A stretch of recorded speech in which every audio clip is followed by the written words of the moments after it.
I do. Question number 4, Denise Roche.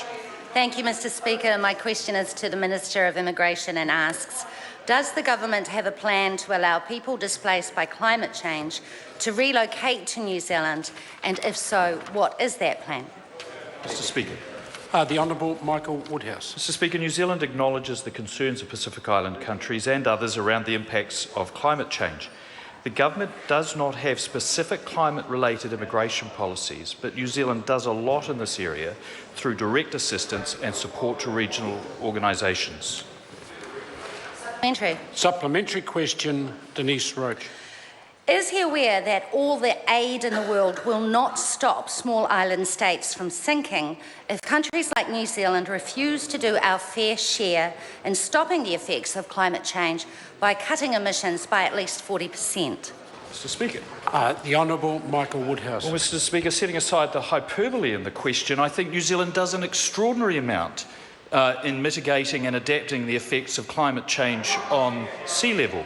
In particular in the Pacific Island nations, where around $100 million is being spent converting their sources of energy from fossil fuels to renewables. Supplementary question, Denise Roche. Does he agree with the Prime Minister that we do not need a plan to deal with people displaced by climate change because, quote, that's not an issue that we're going to face in the next year or two, end quote? The Honourable Michael Woodhouse. Well, Mr. Speaker, yes, I do. The Pacific nations as well, first and foremost, want to stay in their home countries. And to suggest that they all want to dash across to New Zealand to be saved is a form of colonial paternalism that I think doesn't do the Greens any good whatsoever. Supplementary, sir. Supplementary question, Denise Roche. Does New Zealand need a plan to deal with people who have been displaced by climate change, given that the courts have already dealt with 2 cases where climate change was a factor in their seeking asylum?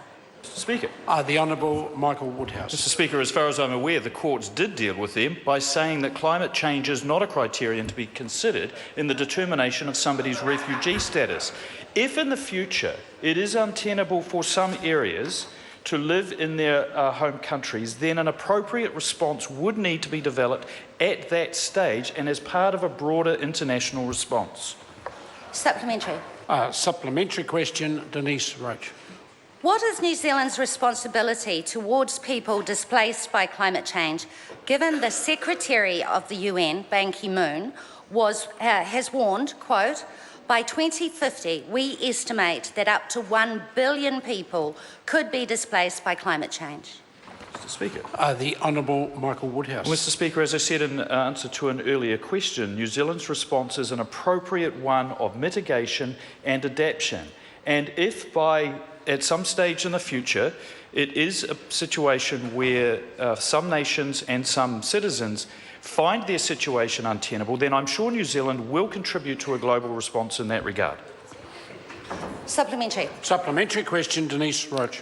Does he believe New Zealand has a responsibility to help our Pacific neighbours who will be displaced due to rising sea levels and adverse weather effects?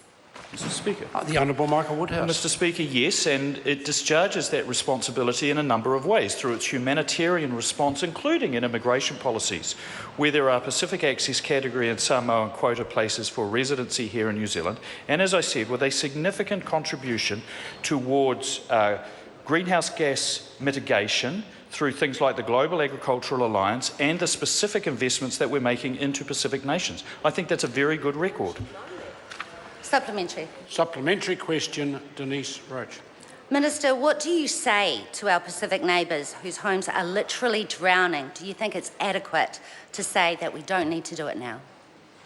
The Honourable Michael Woodhouse. Well, Mr. Speaker, I certainly wouldn't be giving that sort of paternalistic, colonialist, white person's guilt response to it. I am not going to apologise for this country's response now, and I'm confident that future governments will appropriately respond in the future.